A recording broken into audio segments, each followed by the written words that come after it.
Hola, ¿qué tal? ¿Cómo están? Bienvenidos a 3x7, el podcast de Caretas Digital que por supuesto analiza la semana, los 7 días de la semana en 21 minutos, 3x7, con la perspectiva de tres periodistas que por un par de semanas somos dos. Valery Vázquez de Velasco no nos acompaña por vacaciones y Carlos Paredes y Enrique Chávez estamos como siempre acompañándolos para tratar de encontrarle algún sentido, ¿no?, a esta semana, en este tiempo que nos ha tocado vivir en el Perú, que siempre ha sido pues un país demandante para entender, y ahora qué duda cabe mucho más.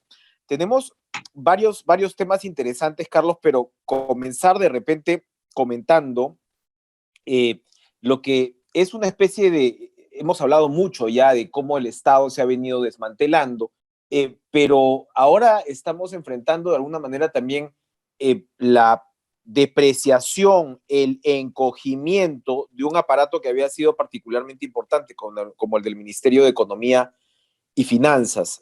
Ayer se promulgó con bombos y platillos esta ley que permite, me parece que es el quinto retiro de las AFPs, y puede haber posiciones a favor, en contra, por supuesto, cualquiera quiere de repente retirar su platita, pero ya sabemos las consecuencias que esto va a traer en temas de pensiones. Y el propio MEF opinó en contra de esta ley, que por supuesto ha salido del Congreso, es el Ejecutivo quien debía o no observarla, pero lo que llama la atención es que han hecho prácticamente una fiesta, ¿no? Han invitado, ¿no?, a quien pudieron para promulgar esta ley en Palacio, es decir, para decir no solamente que no la observaban, sino que la promulgan como queriéndose comer el jamón de una medida que en principio es básicamente populista. Y esto lo acompañaría yo con la constatación de que la recaudación del año pasado ha subido como en 3 puntos, sobre todo por el auge de los precios mineros, básicamente. Entonces, has llegado a un 16% del PBI, que es muchísimo más que tu mediocre 13% que tenías, y que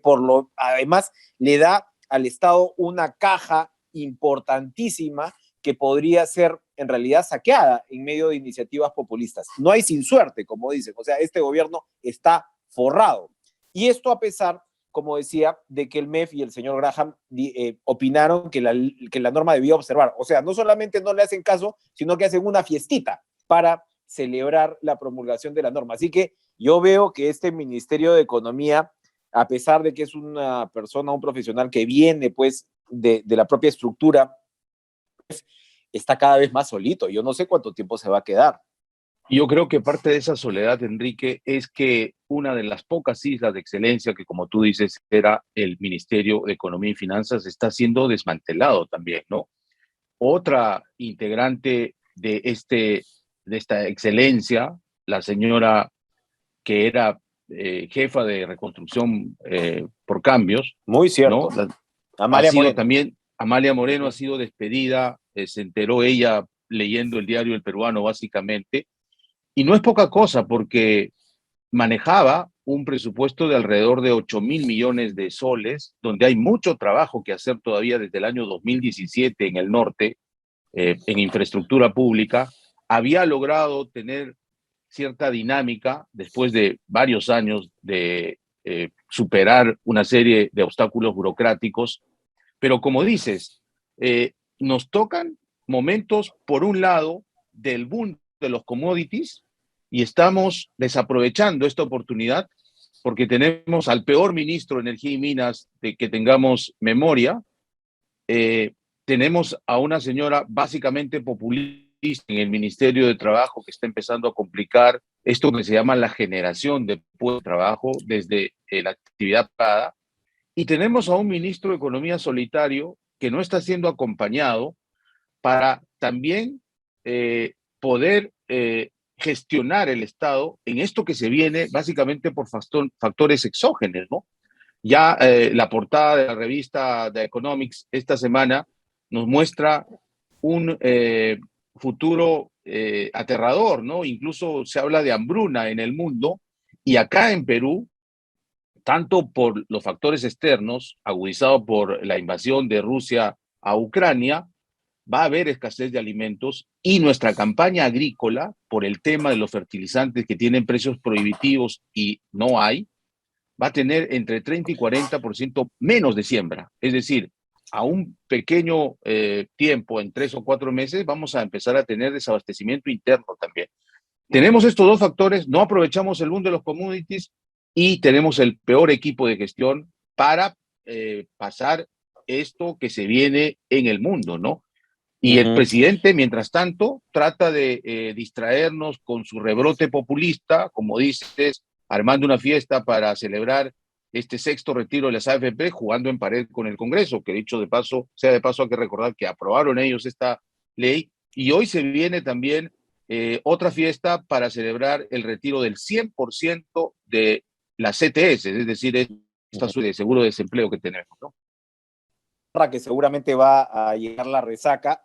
Después un tema súper importante sencillamente para redondear de la inseguridad alimentaria que ya está atravesando el Perú. La controversia por los fertilizantes lleva muchísimos meses y el ministro de Agricultura, Óscar Sea, siempre hay que recordar, procesado por 2 homicidios, no tiene mejor idea que llamar mequetrefe e insultar a Clímaco Cárdenas, el dirigente de Conveagro, que es quien precisamente hace bastantes meses ya le advierte, no, y esto no viene de la época de Maita, cuando era ministro de Agricultura, advierte sobre la situación de los fertilizantes, que después de tanto ida y vuelta, lo que se ha hecho es aprobar 328 millones lejos de los 700 millones que se habían aprobado o de los cuales se hablaban ya hace varios meses para comprar fertilizantes. No se sabe a quién se va a comprar fertilizantes, se va a repartir, se supone, a quienes tienen menos de 5 hectáreas, no queda claro si esto va a ser subsidiado o gratis, y como digo, no queda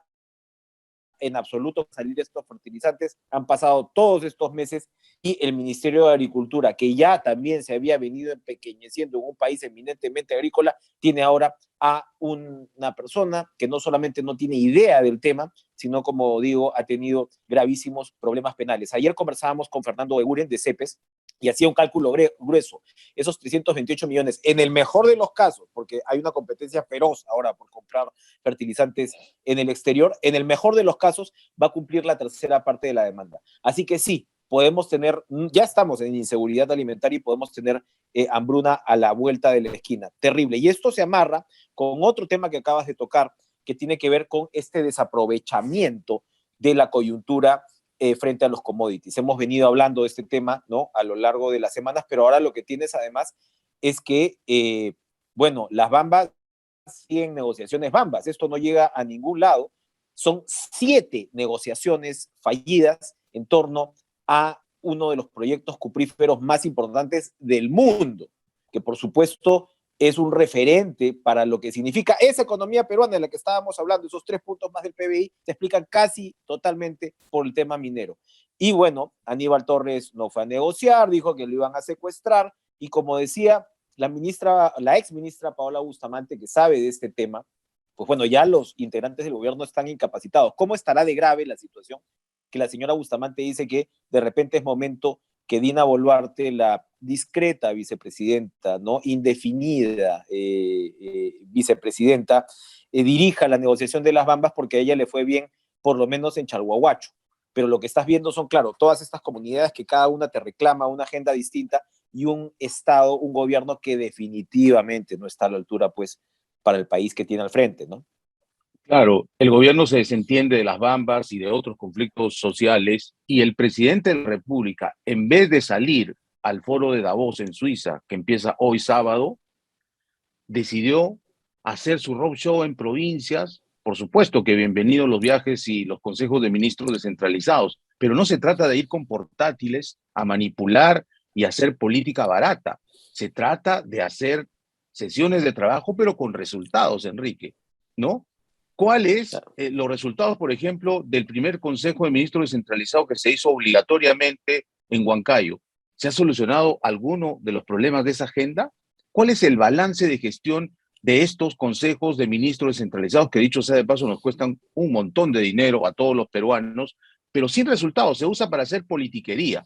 En vez de viajar a este foro económico mundial, el presidente en Suiza, porque se va a juntar con líderes mundiales y sobre todo con los CEOs, con los líderes de las grandes empresas transnacionales que podría interesarles invertir en el Perú, prefiere irse a provincias, y ha mandado precisamente a Dina Boluarte a Suiza a reemplazarlo, pero no hay una agenda clara de este gobierno, siempre voceros contradictorios que por un lado dicen que van a auspiciar la inversión privada, que es la que da el trabajo en el Perú, y por otro lado están pensando en nacionalizaciones o en empresas públicas con el modelo Cerrón, ¿no? Es decir, no tenemos claro qué va a pasar en el manejo económico, en políticas públicas, si tenemos un ministro de Economía, Oscar Graham, muy bien intencionado, pero literalmente atado de manos, ¿no?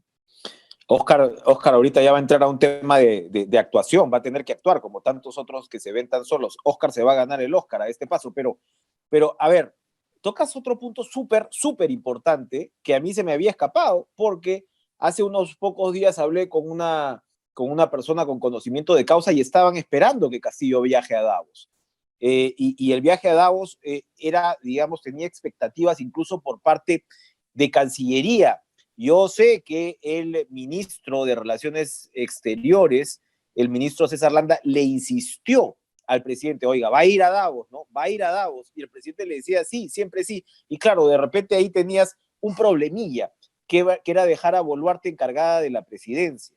De repente, además de su evidente limitación, de repente del presidente para poder de alguna manera moverse en estos escenarios, no le gustaba, ¿no? La idea de dejar a Dina Boluarte una semana encargada al frente de la presidencia, pero eso es bien delicado, Carlos, ¿ah? Porque me consta, como repito, que el propio canciller insistió en que Castillo vaya a Davos, había sido confirmado esto hasta hace pocos días, e incluso en el entorno del presidente estaban esperando este viaje como una suerte de bocanada de oxígeno, porque como sabes, siempre pues un viaje de estos digamos, te cambia un poquito la carita, ¿no? Recordemos que Toledo en sus horas más aciagas tenía siempre, ¿no? La historia del niño lustrabotas para exhibirla en el extranjero y poder aprovecharlo y de alguna manera recargar pilas. Castillo pues igual, ¿no? El campesino, el maestro rural, siempre podía darse una vueltita por Davos y ha decidido no hacerlo. Gravísimo, efectivamente, es algo que desde hoy iba a salir desde el 21, ¿no? Hasta el 27. Vamos a ver qué pasa. No creo ya que lo haga, ¿no?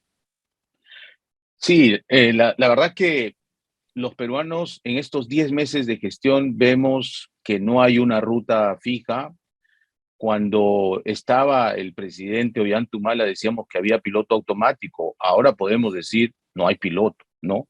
Estamos a la deriva de las peores gestiones en el ramo, ¿no?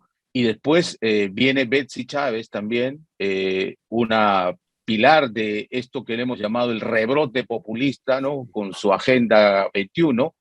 Y yo creo que en el Congreso se está preparando estas interpelaciones y probablemente terminen en censura.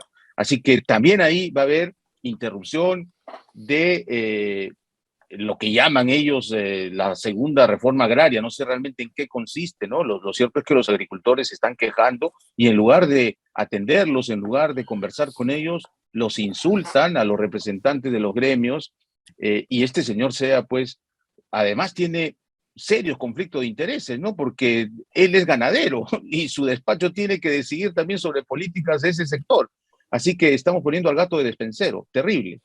Se ha perdido toda forma. Y otro tema, Carlos, que es bien importante de ver, porque claro, los escándalos son tantos y se suceden, ¿no? De una forma tan acelerada, que nosotros cuando sacamos esta carátula con una nota tuya, por cierto, no hace un par de meses, ya hace 3 meses más o menos, con el Gallo Zamora, ¿no? Y la supuesta influencia de la embajada cubana, al menos en el lado serronista del gobierno, sacamos esta nota también, Dini, Trolls y Bots, ¿no? Que alertaba de la compra de una plataforma tecnológica que entre otras cosas lo que hace es multiplicar los trolls, pero de modo así irrastreable, ¿no? Y cualquiera que hemos tenido algún tipo de episodio en redes, yo no soy exactamente pues un periodista que se mueva mucho en redes, ya no soy millennial, pero en fin, como se sabe, pues me despidieron del Canal 7 y hubo una especie de ahí de encontrón. Bueno, los trolls te destruían, eran pero hordas, increíble, nunca había sido yo tan popular, ¿no? Y esto Sí. coincidió con esta situación que parece que había una actividad muy fuerte en los servicios de inteligencia y, por cierto, esto paró. Lo que sé es que después de la nota de Caretas, Contraloría intervino y ahora sabemos que Fiscalía. Ahora se está señalando que esta plataforma se compró antes, pero parece ser que durante esta administración le han dado muy buen uso. Y debo terminar con esto, que este muchacho Franco Pomalaya, que tenía mucho protagonismo en comunicaciones de Palacio, comenzó a ser investigado por la fiscalía, salió, se supone, de Palacio, y los trolls retrocedieron. Entonces, aquí hay algo extraño, Carlos, y la fiscalía ha intervenido, como digo, la DINI, y aquí hay temas por aclarar con respecto a lo que es el manejo político operativo de la inteligencia, algo que ya no debería pasar, ¿no? Claro, como dices, Enrique, Caretas publicó esta nota el 24 de febrero y de inmediato Contraloría ha entrado a investigar en un proceso de control que puede tomar algunos meses, pero también intervino la Comisión de Inteligencia del Congreso de la República. Sé de buena fuente que han visitado varias veces a pedir explicaciones. Lo que se ha producido estos días como intervención del Ministerio Público es de un caso pasado, incluso que se retrotrae al gobierno de Antumala, donde se compraron también plataformas tecnológicas y al parecer hay un supuesto delito de colusión favoreciendo a una empresa que más tiene que ver con corrupción que con temas de espionaje hacia la oposición política o incluso a la prensa independiente. Pero lo cierto es que la DINI ha negado estas adquisiciones. Yo creo que se hace necesario una investigación seria, reservada, pero muy profesional de parte del Congreso de la República, que es el órgano indicado para hacer el control político en este tipo de gastos reservados, que además no pasan por la ley de contratación del Estado y tienen presupuestos que nadie conoce, porque ya hemos advertido también en esa nota de Caretas lo que pasó en El Salvador con Bukele, ¿no? Compró este software israelí Pegaso y se ha demostrado que espiaron a los periodistas independientes, especialmente del medio El Faro y a otros más, con instrucciones precisas de atentar contra su privacidad de las comunicaciones, pero sobre todo tratando de manipular la información que ellos investigaban, obviamente nada santa del gobierno de El Salvador. Así que tenemos que estar muy atentos y aquellos coleguitas que se arrogan las primicias, hay que decirle que hace 3 meses pues publicamos esto y que por favor por lo menos cumplan con dar el crédito, ¿no? Que lean, y no, exactamente, leen de todas maneras, pero se quedan calladitos en muchos casos. Por otros, pues, alientan temas que realmente no deberían ni siquiera ocupar dos líneas. Ahora, para terminar, un conocido tuyo, un objeto de estudio tuyo, se ha enredado esta semana Martín Vizcarra, con acusaciones de infidelidad y que engañó al Poder Judicial para poder tener un encuentro amatorio. Por supuesto, la aludida pues lo niega, qué sé yo, pero Vizcarra volvió a estar en las primeras planas. ¿Cómo has visto ese reentre seguramente indeseado por parte del expresidente? Mira, yo creo que al margen de su vida privada, que tiene que dar explicaciones a su familia, probablemente a su esposa, creo que este episodio lo que ha confirmado es el patrón de conducta pública de Martín Vizcarra, ¿no? La traición y la mentira permanentes, ¿no? Y yo creo que nos confirma las mentiras que él ha sostenido a lo largo de toda su carrera política, incluso desde Moquegua. Me ha tocado oportunidad de investigar para el libro lo que hizo como gobernador allá y es el mismo patrón, la traición y la mentira. Y creo que además ya el cinismo, ¿no? Porque sale con cara de palo ahí a negarlo todo, incluso a pedir que se les muestren las pruebas y ahora es público lo que ha pasado y no me extrañaría que vuelva a salir a negar lo innegable, ¿no? A querer tapar el sol con un dedo. Creo que ya es una actitud política, estoy hablando política, de lo que no debe hacer un representante de la gente. Yo diría un ejemplo clásico del politicastro latinoamericano, ¿no? Traicionar, mentir y por supuesto también actos de corrupción que se están investigando desde su gestión de Moquegua y lo que hizo en su breve periodo por Palacio de Gobierno, aún creo falta investigar al detalle. Me dicen que pronto la Fiscalía ya va a dar resultados de esta investigación que tienen en el equipo Lavallato, ¿no? Y pronto ya terminamos porque hemos cumplido con nuestros 21 minutos de rigor, que nos lo imponemos de manera estricta, además para hacer este programa tan variado y ameno, como espero esté resultando. Carlos, entonces nos vemos la otra semana. Sí, perfecto. Nos vemos el próximo sábado y esperemos que ya estemos 3 por 7. Gracias a todos. Que tengan un buen fin de semana. Adiós. Chao.